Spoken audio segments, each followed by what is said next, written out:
Hello,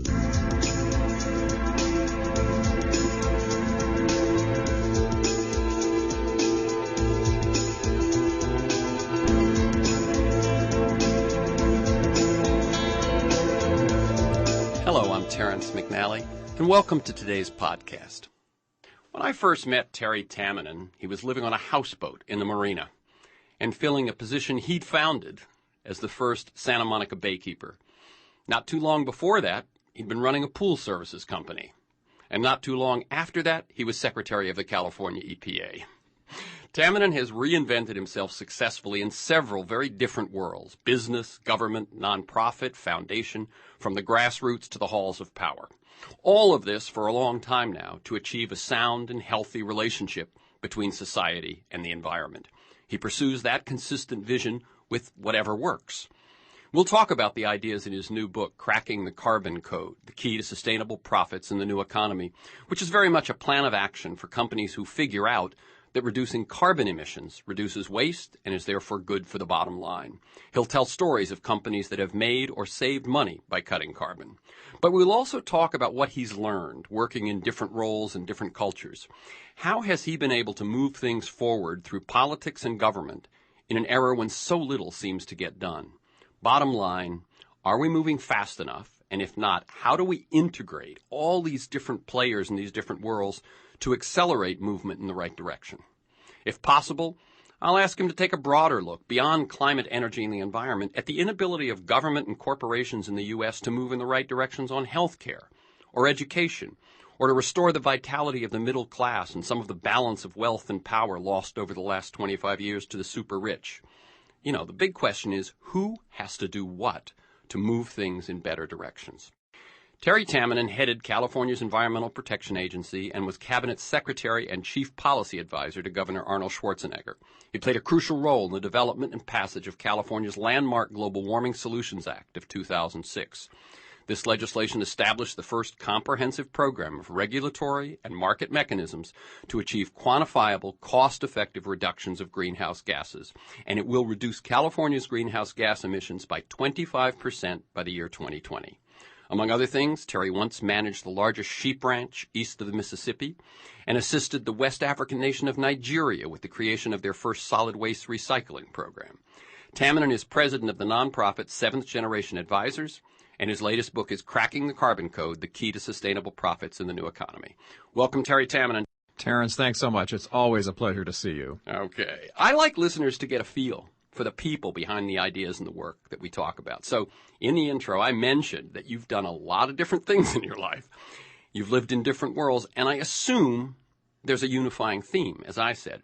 How does it look to you? What has been your path? And in this setup, you can mention mentors, turning points, moments of decision that have led you to where you are today. Well, I would say certainly one of the themes that I didn't start out with really in terms of, as you said, environmentalism and how to get society to live in harmony with our planet and still build strong economies, still have all the things we want to enjoy. I didn't start that way, but the theme obviously got that way in my professional career as I got older and moved on. But I did start at an early age. I think one of those pivotal moments was when I was a kid, the TV series Sea Hunt was popular, and Lloyd Bridges was playing a character named Mike Nelson, and I grew up in Milwaukee, as far from the ocean as you could be, and I wanted to be Mike Nelson. I wanted to go diving every day. So when my family moved to California, I had that opportunity as a kid, got a diving certification and dove beneath the waves and saw the beautiful kelp beds and otherworldly creatures, urchins and fish and so on. Of course, the first thing you notice is they're not black and white like they were on the TV series. And I was mesmerized by nature, I think, at that point.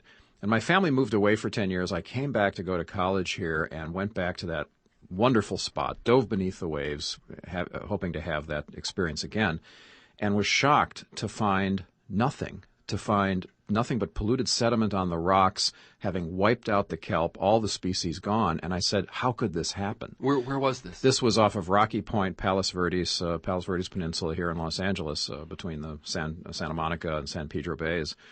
And so I think that started my journey of discovery and trying to understand how it is that humans could wipe out an entire ecosystem, an entire living planet, if you will, underneath the water. And then, as time went on, I saw other challenges like this, having lived in Nigeria, having moved around the world and seen the way different people either live in competition with nature and the planet, and the natural order of things, or how they cooperate with it and how they succeed. And I think that's what led me to the nonprofit world. Maybe it was my midlife crisis. But I met Frank Wells, who was the president of Disney, and he shared this vision. I met Bobby Kennedy Jr. and John Cronin, the first Hudson River keeper. Bobby was his lawyer.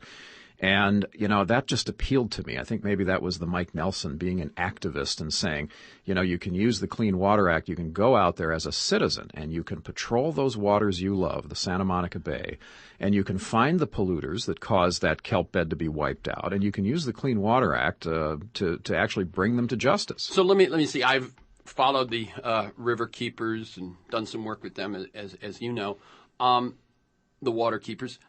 That is really the essence of that, isn't it? That there are laws on the books, but not the energy or the resources or the effort to enforce them. Exactly, and I think that's what Congress intended when they put these citizen enforcement provisions in the Clean Water Act, Clean Air Act, and so on, because they realized we're the eyes and ears. These are our resources. We share them all in common. We have the right to use them, but not in a way that destroys their use for others. And so it was exactly that idea that I think Congress had in mind, and it's worked very well. Citizens have gone out and enforced these laws to great effect, and I think it's the reason that the rivers no longer burn in this country. Like back in the late 60s, early 70s, the Cuyahoga River famously was on fire, and so much other pollution and destruction. And one thing I remember meeting Cronin and hearing him tell the story of the origins is what I loved about this was not your image of green folk. Exactly. We were talking about, in his case, he comes from a working class family. There was some commercial fishing in his background, and other commercial fishermen were worried about the Hudson River. But it was ordinary working class people who recognized that chemical companies and others were dumping stuff into the river that destroyed their ability to make a living, and just to save a few bucks on their products. When did you first begin to work with Arnold Schwarzenegger?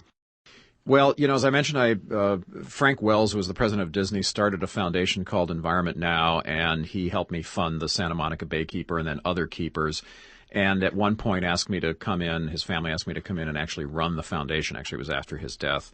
And so we became kind of a think tank. We not only funded environmental causes and startup of keepers and that type of thing, and environmental law clinics at UCLA and things like that, but we provided policy papers and backgrounders on climate change, which back in the late 1990s into the first 2000s was still an unknown topic to many people, at least the science.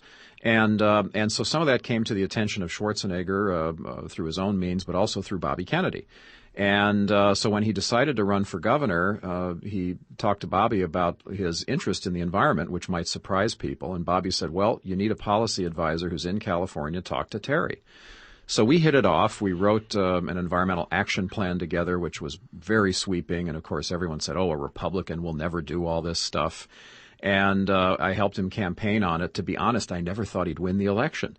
But I thought, well, if I could, especially if you remember in 2003 when we had our recall election here in California against the backdrop of the most anti-environmental president in our history, George Bush, if I could say to people, a Republican is for these things on this piece of paper, how persuasive could that be to Democrats and to others in the state? So, of course, he did win. And the day after the election, I went into his office and I said, well, congratulations, Arnold. You have no idea what you've bitten off, but you're the governor. And at least you have this great environmental action plan to execute. And he looked at me and he said, no, I don't. You do. And I suddenly realized I was going to Sacramento with him. Which was, I'd known you as the Baykeeper, as I said, met you on your houseboat, I think the first time we met, and suddenly you're going to be as Secretary of the Cal EPA. What does the Secretary of the Cal EPA do? Well, it's, the environmental protection in California is kind of divided between the Resources Agency, now called the Natural Resources Agency, which has all the stuff. It has the parks, it has the Forestry Division, the Delta and water issues, and so on. And then EPA, Cal EPA, which is the quality, so water quality, air quality, toxics, things like that. And so it's really very analogous at the federal level to the U.S. EPA and the Interior Department. Okay. And so my job was largely regulatory, and yet because I was the architect of the environmental plan, did kind of work closely with Mike Chrisman, who was our resources secretary, on the Sierra Nevada Conservancy, 25 million acres of protection, the Ocean Protection Act, which includes both Cal EPA and the Resources Department now, and a whole host of other things that were a little bit outside my purview, but where we began to integrate these things, realize that you really can't separate stuff from quality. Yeah, I mean, as I look at academia and government, the thing that always drives me crazy is the silos, the separation, the specialties. And that was probably one of the innovations in the Schwarzenegger administration. We liked working together. We were Democrats like myself, Republicans like Chrisman and Schwarzenegger, working together for this common good. And so, the Energy Agency, the Energy Commission was in Mike's purview, but he helped me put together the hydrogen highway so that we could break this cycle of, are you going to build stations first or have cars first? Because obviously there's an air quality benefit there. We worked on a goods movement task force together because obviously there's air quality implications to all the goods that come through the ports in Los Angeles and the freeways. But transportation and again, those natural resources were in his purview, or at business, transportation, and housing. So we worked together and really tried to integrate these solutions, and that's something you just don't see in government. Definitely. Certainly not in D.C. The biggest achievement was the Renewable Energies Act of 2006. What is that exactly? The Global Warming Solutions Act of 2006. But that also stands on the shoulders of other things that I was going to ask, what are the things, everyone's heard of that one, even if I couldn't remember exactly what it's called. Yeah. But, AB 32. I know it as AB 32, but what would that mean? Right. What are some of the other things that you were able to achieve during that time? Well, as I mentioned, the 25 million acre Sierra Nevada Conservancy, the acquisition of the Hearst Ranch, the saving of 250,000 acres of the Tejon Ranch. So a lot of habitat preservation over that period of time, many other things. The first Ocean Protection Act that Leon Panetta, who was a congressman, now is, of course, our Secretary of Defense, was instrumental in helping us figure out, because he was the head of the Oceans Commission that laid out what you need to do as a government, whether it's California or the feds, and we were the first ones to put that into law. And now that's yielding a lot of results of things like thousands of acres of marine parks, ocean parks that will preserve and enhance the environment. And then certainly things like AB 32 were built on cleaner transportation, like the hydrogen highway, like the renewable portfolio standard, which is a fancy way of saying a percentage of electricity in California has to be renewable and clean. So by 2010, it was 20%, and we almost hit that target. Yeah, I was going to ask, how did we do? Very close, about 17%. Some areas better than others, but very close. And by 2030 now, it will be 1/3 of our electricity from renewables, which shows you, and this is important in places like Germany, where they've now voted to scrap their nuclear by 2022, which is 25% of their electricity. Well, we know we can get 1/3 of ours from clean sources. And so obviously so can Germany. Japan, obviously, given what's happened there with nuclear, is thinking of this and recognizing that you can get this energy you need from clean renewables. Okay. You then were moved to Cabinet Secretary. What does the Cabinet Secretary do? Well, the Cabinet Secretary runs the governor's cabinet, meaning all of the agencies, prisons, education, healthcare. I was thrown in the deep end at that point. And so that kind of manages all of his policies on these issues and legislative initiatives and so on. Okay, so that's one where, again, this idea of people working together is the strength of someone who's going to do that job. And that's why Arnold asked me to do it, because we had proven this concept in the first 2 years with the working together of the various agencies on environmental issues. And he said, I like this concept. We started out with an action plan. we're doing it. So we didn't just sort of come into government and say, well, what leaks can we fill, and maybe a little initiative here and there. And we got agencies to work together, and I want to now apply that to my whole government. So my task was to go in and to try to help each of those agencies come up with action plans for what's the status of your particular subject area, and what do we need to do as a state to move things forward, and then how do we do it together. Now, at the same time as you were able to achieve big things in terms of energy, carbon, the environment, other important things, especially the fiscal situation of California, were much harder to deal with. What, as you look back now, what was different? What went wrong? What went right? What should people be looking at now in terms of those issues? Well, in California, unfortunately, we have all of this pre-programmed budgeting. So the good times when we have the dot-com booms and tons of money coming in, and the housing prices all going up. When we've got a bubble, we're in good shape. We have a bubble, we're in good shape because the revenues are coming in. The problem is that under Prop 98, essentially 50 cents of every tax dollar that comes in goes to the schools. Now, you can debate whether or not that's money well spent, considering we're about 40th or 50th in almost every measurable category of the states in America, but set that aside for a moment. So that means if you have, let's say, a $10 billion shortfall, you can't just raise taxes $10 billion. You'd have to raise them $20 billion because half is going off to the schools right off the top, which makes the problem even tougher to deal with. Okay, so I got that. So every time you try to pay off debt, if you raise $1, half of it's going to education before you can pay off debt with it. Exactly. And then lots of other pre-programmed budgeting. I don't want to just blame the schools, of course. But lots of other pre-programmed budgeting. We have federal judges running the prison systems now and telling us what we have to spend. Bottom line is about 85 cents of every dollar in the state budget is already pre-programmed before the governor ever sits down with his team and says, what should our budget be that we propose in the first week of January to the legislature and start the debate process. Mm-hmm. And do you think that the change that came about in the proposition recently that you no longer need the 2/3 majority to pass a budget, which got us our first nearly on-time budget in a decade, I think, is that going to be an important step in the right direction? Well, it's a two-edged sword. If you notice, Jerry Brown vetoed the first Democratic-only version of the budget that was sent to him because even he recognized it was too gimmicky and it relied on too much borrowing from various agencies. The second one was a little less gimmicky, but relies on income that may not materialize, but at least there's reopeners. So at least he acted as the adult in the room. But it shows you that unfortunately with that provision, you can still run into problems. Of course, last year there was also the measure passed where voters said that we want a 2/3 majority for any kind of revenue increases, not just taxes, but also fees and various other kinds of things, and not just at the state level, but at all levels. A lot of this will be challenged in court, so we're not exactly sure what that proposition will mean. But that's why Jerry was not successful in getting Republicans to agree to any kind of reasonable revenue enhancements, fees or taxes or anything else, even an extension of some of the existing taxes. They had that 2/3 majority, therefore the veto power over that.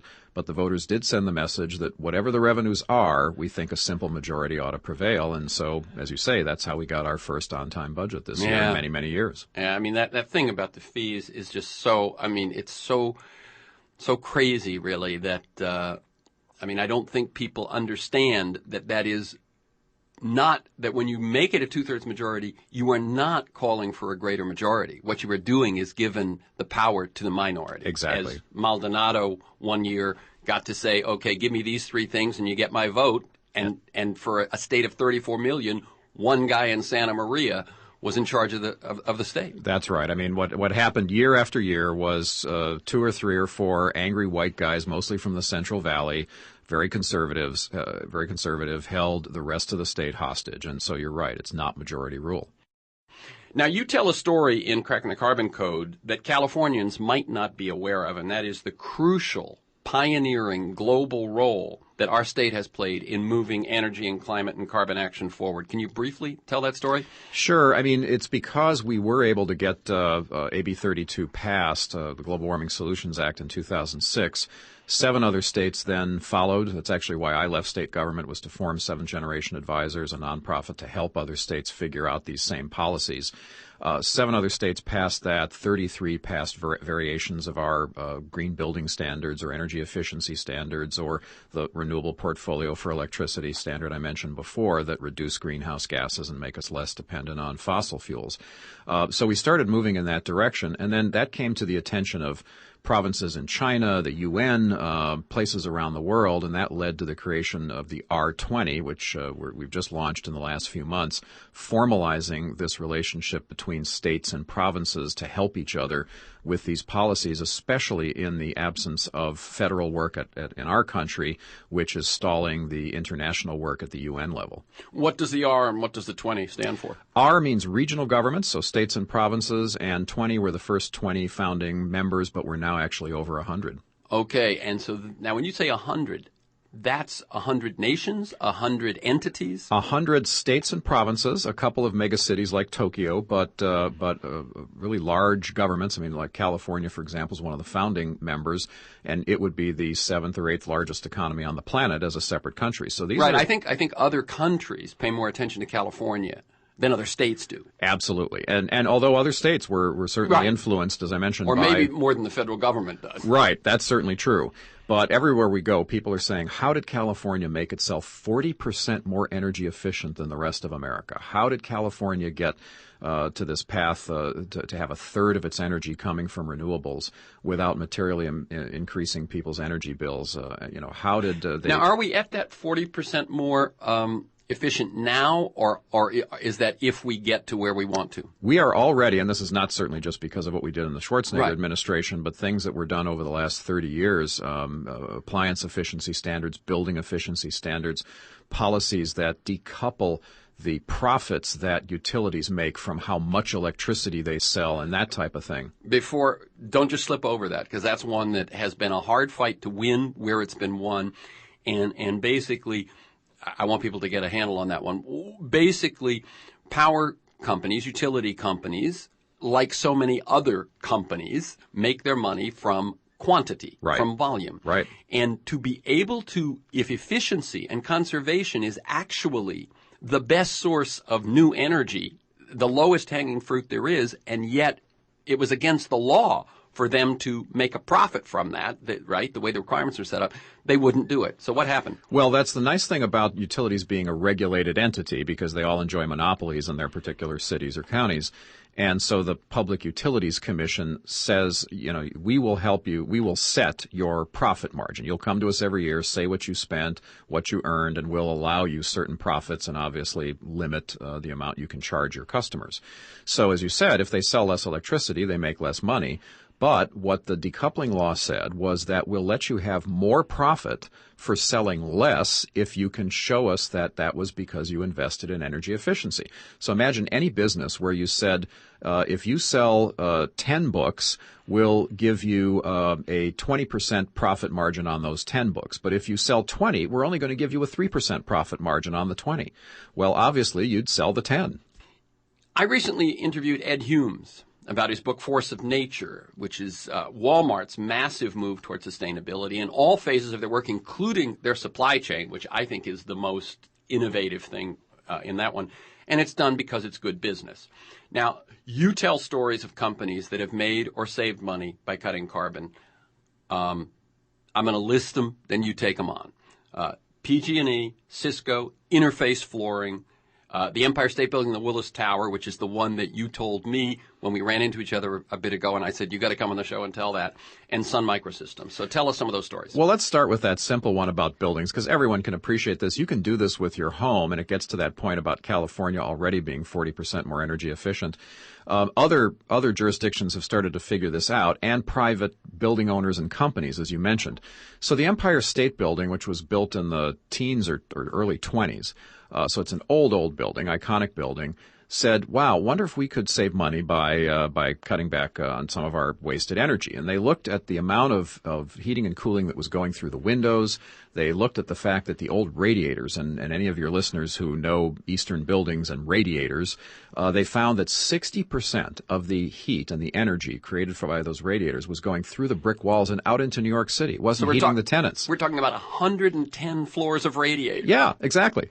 And so what they did was they did did the simple things that had a 3-year payback from the energy savings. In other words, the cost of doing these things. So they replaced the windows, the lights, and put some insulation between the radiators and the bricks. That cut their energy consumption 40% by those simple measures, which paid themselves back in 3 years. Now the Empire State Building, in a few months, when that 3-year period is over, will start saving 40% on their energy bill.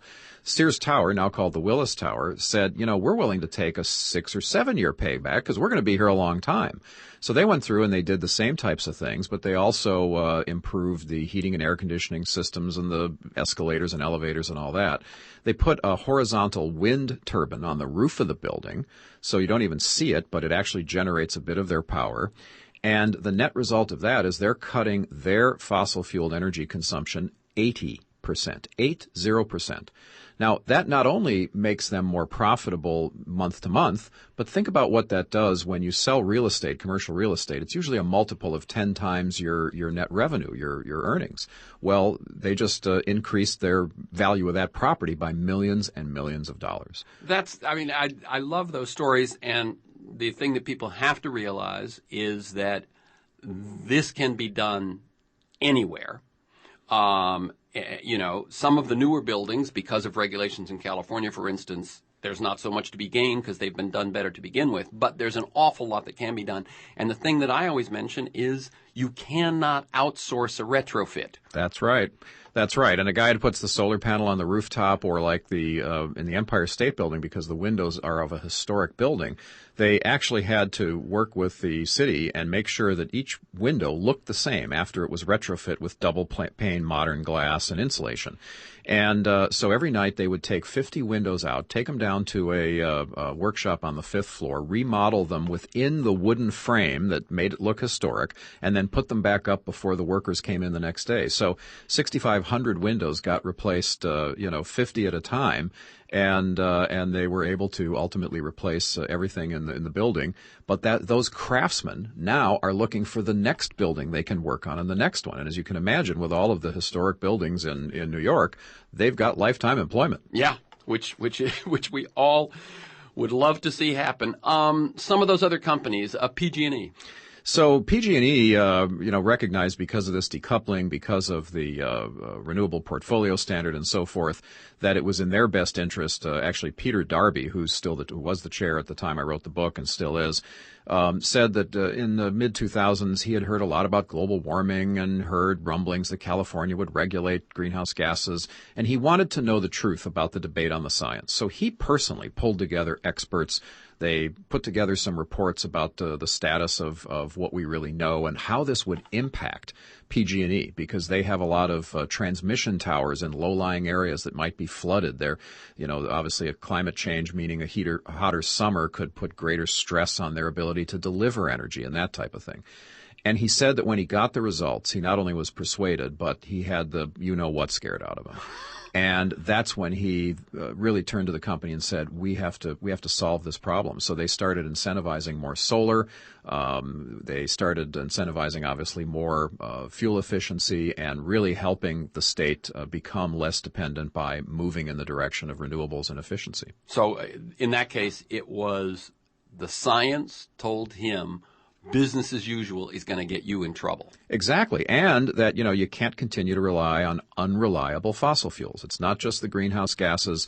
One thing when I was a regulator was businesses would come to me, and the number one thing they always asked, of course, they didn't want regulation, they didn't want cost, but knowing I was going to do both, they would then say, look, what we really want is certainty. Right. Because we can adjust our business model if we're given a little bit of time and we have certainty about that. Well, what's more uncertain in your family budget or your business budget over the last 10 years than the price of gasoline and diesel? And in the East Coast, the price of heating oil. Right, exactly. So everyone knows that these days are numbered for these fossil fuels for this whole variety of reasons, and the smart companies are the ones that are making the changes now. Okay, we're at the halfway point. I'm Terrence McNally. I'm speaking with Terry Tamminen, president of the nonprofit Seventh Generation Advisors. He's the former secretary of the California EPA, and his latest book is Cracking the Carbon Code, the Key to Sustainable Profits in the New Economy, and it is about the kinds of things we're talking about right now. In other words, while everyone might want to read it, if you are a businessman. If you have a small business or a large business, that's where, basically, it's, as I said, an action plan. Ask yourself these questions, here's the steps, et cetera, and a lot of resources in the back to learn more about that work and about Terry's work on other things. You can go to SG, that's SG as in seventh generation, sgadvisors.org. Cisco.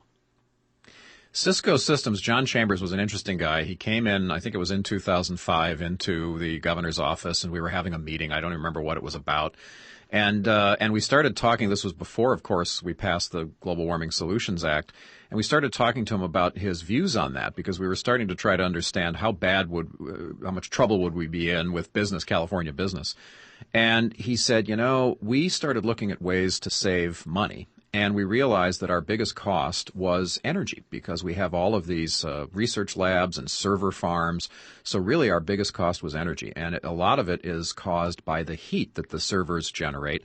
So it wasn't just the servers themselves, which are energy hogs, but the air conditioning it takes in the buildings that house the servers.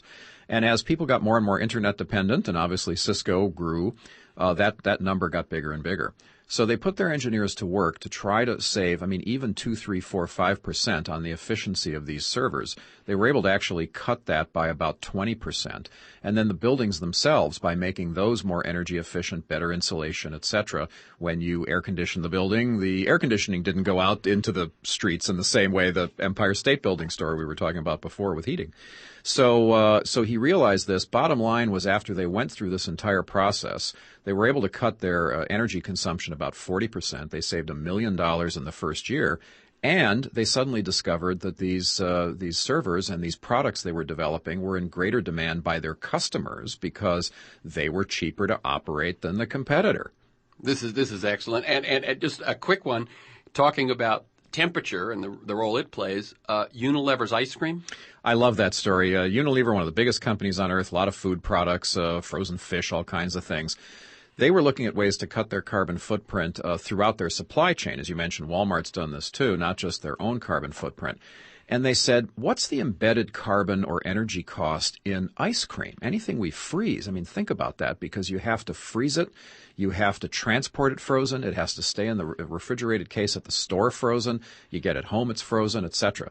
So they've come up with, and I think they're going to be releasing it this year if they haven't already released it, a room temperature ice cream. You only freeze it when you're ready to eat it.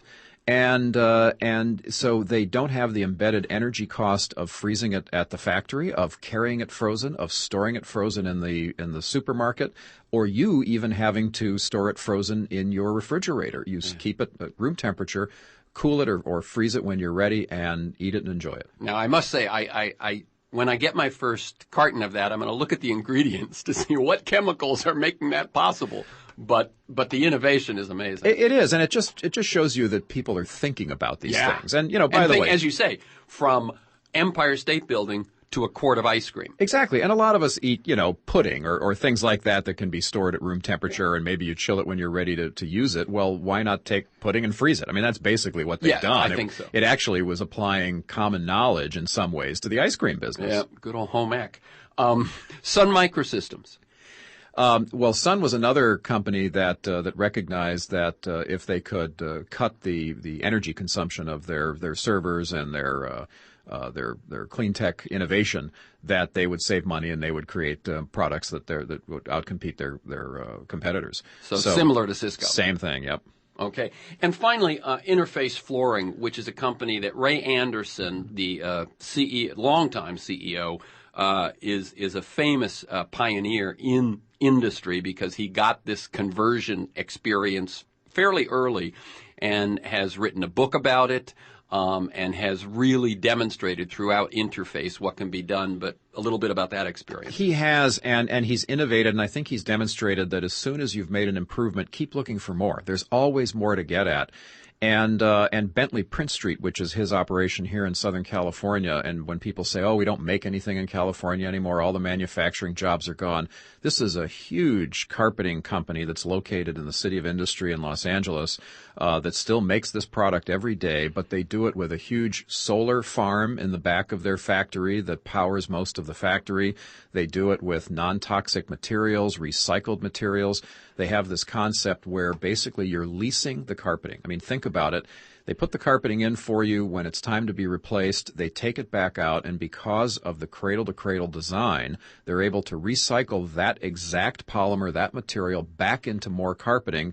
And you may not get your exact polymer back when they replace the carpeting, but that's the concept, is that basically you'll never waste anything, you'll never throw anything away, it won't be downcycled. And one of their earliest innovations was the notion of tile carpets. Exactly. So that instead of you get a spot or a wear in one particular area of a carpet, which is what happens, the part underneath the conference table is pristine, but you had to, in the old days, change the whole room full of carpet.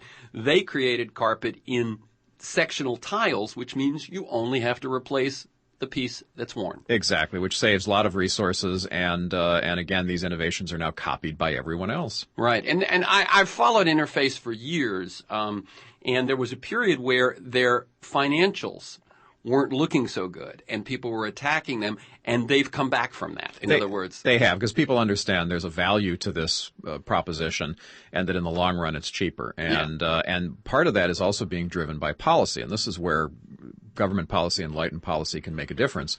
That, for example, the state of California won't buy carpet that is not recyclable or doesn't have a certain recycled content. So, an innovator who might have done this originally and it might cost a little more is, as you say, kind of hung out there to dry financially. But as big consumers, like state government that doesn't want to deal with the waste, it's a cost issue. It's not a tree hugging issue. They don't want to deal with the waste in landfills and so forth. So they pass these laws that say, look, we're a huge consumer of carpeting, and we're not going to buy the stuff if it's going to end up in a landfill. Now we're going to talk about R20, that regional association that's looking to move on this.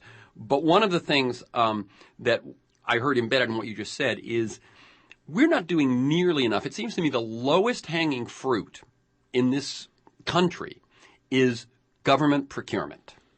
That if a government spends, I think, $1 out of $5, that's counting local, county, state, national, and if government says we need hybrids, we need recyclable carpet, we need efficient air conditioning, they can bring down the cost of products that are new to market, innovations and so on.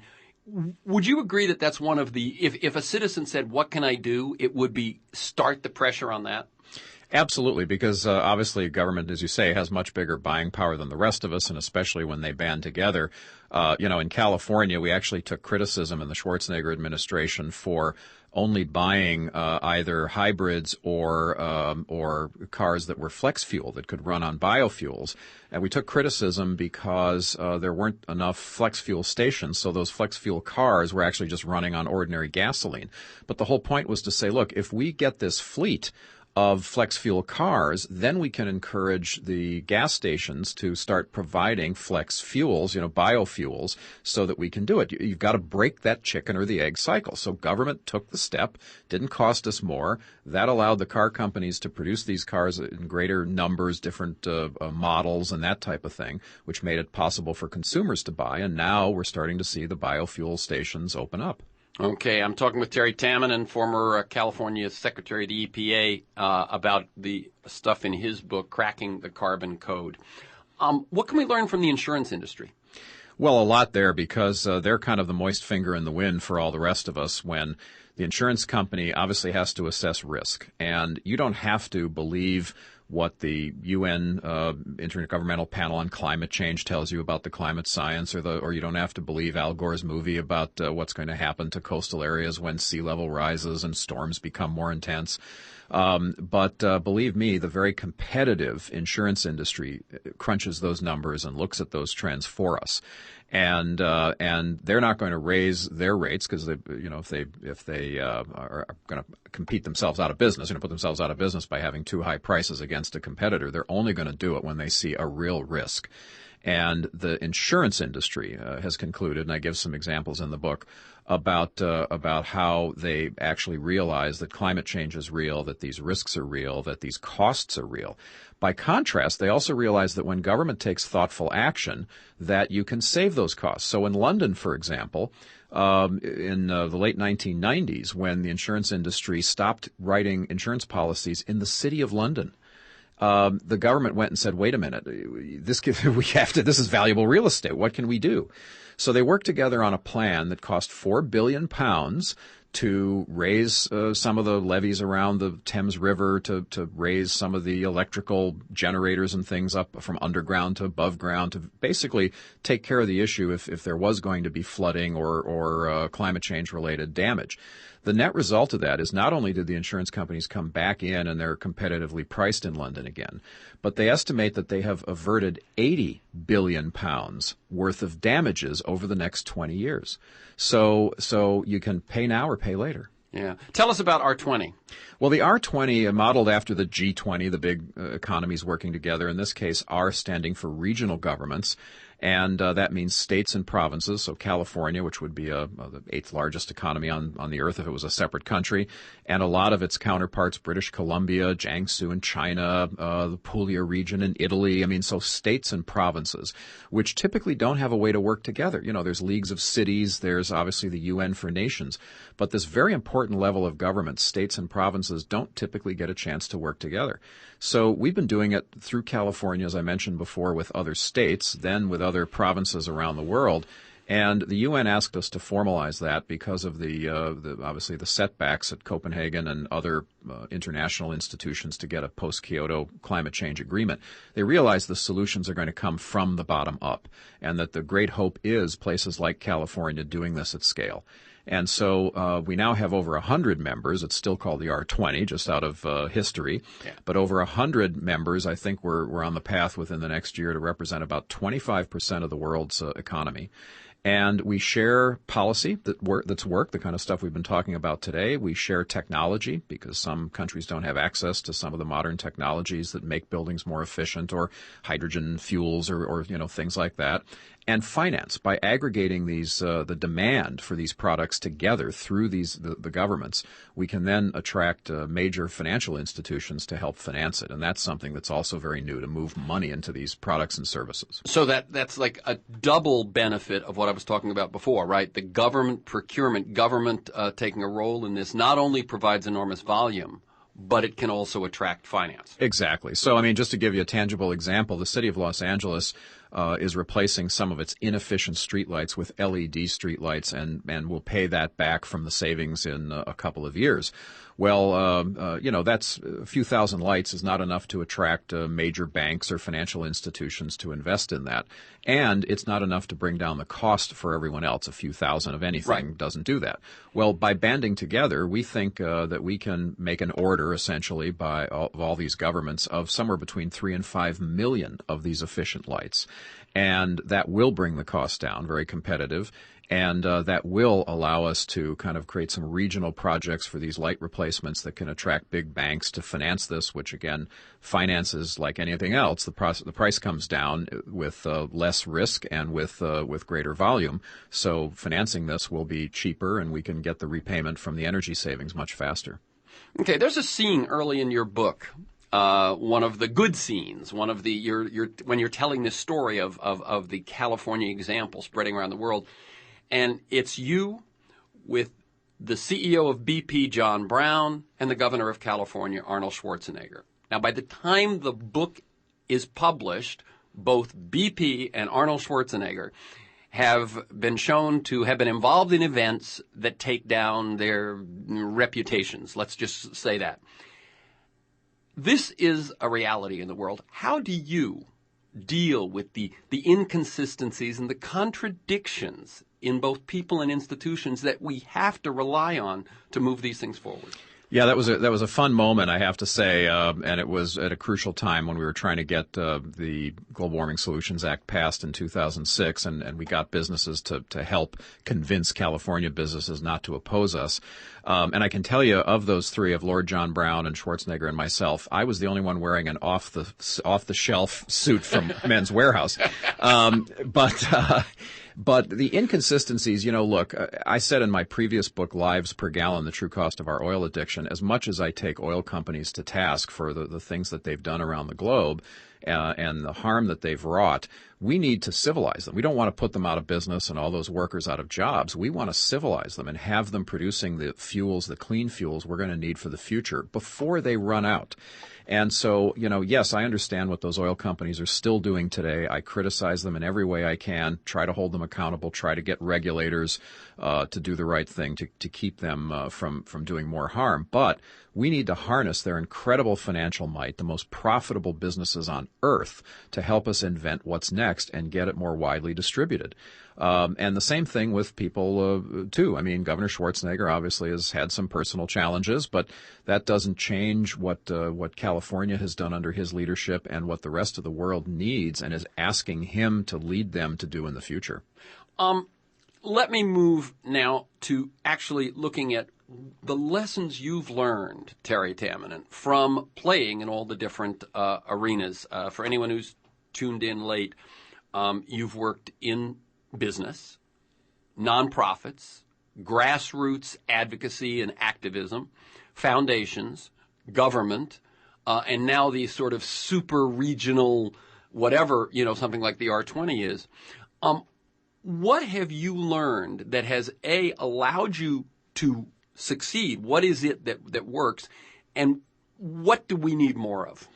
The first thing I'd say, my takeaway is I'm an optimist. I mean, I'm probably hardwired that way in the first place to see the glass half full, but having now done this for a while and as dire as things are with respect to climate change, pollution, a lot of, civil rights violations and problems around the world related to us getting oil. I mean, at this point, even Alan Greenspan, the former chairman of the Fed, has said publicly that the war in Iraq was entirely about oil. So what we're doing is absolutely unconscionable from so many levels, to the planet, to our society, to our treasury, to our future. But against that dire backdrop, I'm still an optimist, because I do see these trends changing. I do see people waking up, if a little bit late, and coming to this party and making the changes they're going to have to make. Albeit a little bit slowly. And so I'd say that the first thing is that when you can get unusual parties to work together, that actually they will. And the silo mentality doesn't just exist in government. It exists in business. It exists between business and government and civil society, NGOs, academics. Everyone kind of works in their silos. And when we can get them actually moving in the same direction because we can help them have a shared vision of a common goal, and it can be a small one. It can be something like, let's build a hydrogen highway in California to prove you can have hydrogen vehicles. So let's break the chicken or the egg cycle of are we going to have fueling stations before vehicles or vehicles before fueling? Very local, or it can be international. Let me cut in quickly on that. Hydrogen, there was a time when you were working on the hydrogen highway. Jeremy Rifkin was coming out with the hydrogen economy. And then hydrogen took a big hit as being a false promise. Just very briefly, because I want to get your take on where that stands now.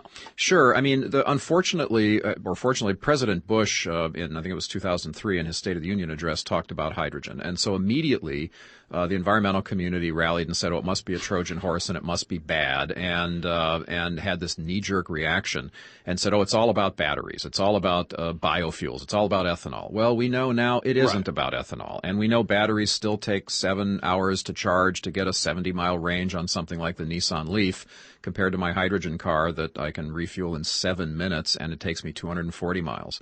And that, there's a lot of reasons to do all of these things, not to continue to circle the wagons and point our guns inward and fire at each other, but to do all of these things. Okay, so in other words, the further you've learned about hydrogen has not turned you against it, you've said it's part of the picture, part of the portfolio. Absolutely. Look, the same technology that took us to the moon on hydrogen fuel and had us run around in a car up there 40 years ago on a hydrogen fuel cell can now take us on a family vacation or to go pick up a quart of milk at the supermarket. I want to even take this broader. In other words, it isn't just, if only energy efficiency, climate change, and pollution were our biggest problems or our only problems, but they're not. As I look around, I see that we are failing, whether it's through government butting heads with industry or government caught in this ridiculous partisan battling, that we're failing on education, healthcare, inequity. The enormous wealth that is shifted to the super rich and the shelling out kind of the middle class upon which all of us, even those super rich, ultimately will depend. When you look at that from all those different hats you've worn, what do you see and how do we break this? I mean, right now we're in, I think, a number of crises and certainly a middle class family can speak to that in every way, and we're not showing up. We're not showing up because we're not understanding that these things are interrelated. The fact that we don't have enough money for school lunch programs, connect that to the war in Iraq. People are just not making these connections, and yet, our dependence on fossil fuels and the fact, as I mentioned before, that the war in Iraq was entirely about oil, and by the way, failed. We're now producing less oil out of Iraq than we were before the war. And this is 8 years later. 8 years later and more than $1 trillion later. That cost and that ongoing cost and the fact that we're actually less safe today than we were before 9/11 because so many more people around the world hate us as a result of that, all of that means that we have spent so much money on this, we don't have money for the domestic needs. And of course, look, there are ideological differences about raising taxes, but at some point everybody agrees you shouldn't raise taxes higher in the aggregate. So there is a limit to that. It's a zero-sum game. And if you're going to spend it all on chasing oil around the globe, or giving tax breaks to oil companies and the uber rich, well, then of course you're not going to have enough for social programs back home that even the most conservative Republicans would agree are important, let alone the ones that perhaps we still disagree over. So I think we've got to begin to understand more how all of this is tied together. How our dependence on fossil fuels is costing us money and health. Again, in my last book, In Lives Per Gallon, I actually articulate the cost we're spending on health care directly related to petroleum air pollution. And so when you add that plus the tax breaks and the other things, we're actually paying about $10 a gallon for gasoline, not 3 or 4. And we're just being dishonest with ourselves when we then have political leaders, even like Obama, who I supported, but I don't support him, saying, oh, well, let's take some oil out of the strategic reserve so we can keep prices artificially low. Again, we don't want to impact people of the lowest incomes with $10 a gallon gasoline, but that's the honest price. And if it was priced $8 or $10 the way it is in Europe, we would have people saving it. They wouldn't be squandering it. And we'd have more money to spend on other things. So, again, you've got to be careful about what that does to people of the most modest incomes who depend on transportation. But there are ways to try to level that out and to just be more honest about these issues. Now, it's not in your necessarily your area of expertise, but you've spent time, as I say, in government and so on. To me, it seems that the amount of money spent on political campaigns and with Citizens United, now, Katie bar the door, that the money ends up being represented rather than the people. It absolutely does. And I actually articulated in Lives Per Gallon a 10-year period where oil companies put $186 million into congressional candidates, and for that, during that period, they got $100 back for every dollar they invested in tax breaks or other benefits. So it's tangible. Money goes in and more money comes out. And there is no better investment that a business can make than investing in a politician. Absolutely. I mean, Schwarzenegger called me up one day a few months ago when there was an article in the New York Times, or in the Los Angeles Times, about the Koch brothers, who put $6.5 million into some congressional candidates, presidential candidates over the last year or two, and they got tremendous benefits out of that, tangible financial benefits. And he said, that's all it takes to buy Congress? He said, why don't we get all the money that all the green groups are spending and go to those people and say, look, we'll give you twice as much in green contributions if you'll just give the Koch brothers money back and then don't do what they're asking you to do. I mean, it's really, in some ways, sadly, that simple. What should listeners learn? What should they do? You know, two things. First of all, I think get educated about this connection. The fact that all of these issues are connected. Don't put your head in the sand and think that, gasoline is only $3 or $4 a gallon. I know a lot of your listeners are probably much more educated on these issues, but the more we can inform ourselves about the true cost of these things, the more informed we'll be then when we do step two, which is obviously take political action that's commensurate with those threats. And just like, Grover Norquist, the guy who goes around making people sign the anti-tax pledge, where are we going around demanding of our candidates to sign these kinds of honesty pledges about the way we're spending money, or about saying I won't take money from oil companies? Let's start getting that kind of a movement going and seeing if we can hold our politicians accountable. Very good. The book is Cracking the Carbon Code, The Key to Sustainable Profits in the New Economy. The website is SG Advisors. SG is in seventh generation, sgadvisors.org. You can listen to this week's conversation and many others anytime during the week by linking to the podcast. You can sign up to have that delivered to you weekly. Either listen to it or sign up at iTunes or at TerrenceMcNally.net, TERRENCE, Terrence McNally, one word, .net, or that website is also aworldthatjustmightwork.com, same website. Finally, thank you to Terry Tamminen. Keep up the good work. My pleasure.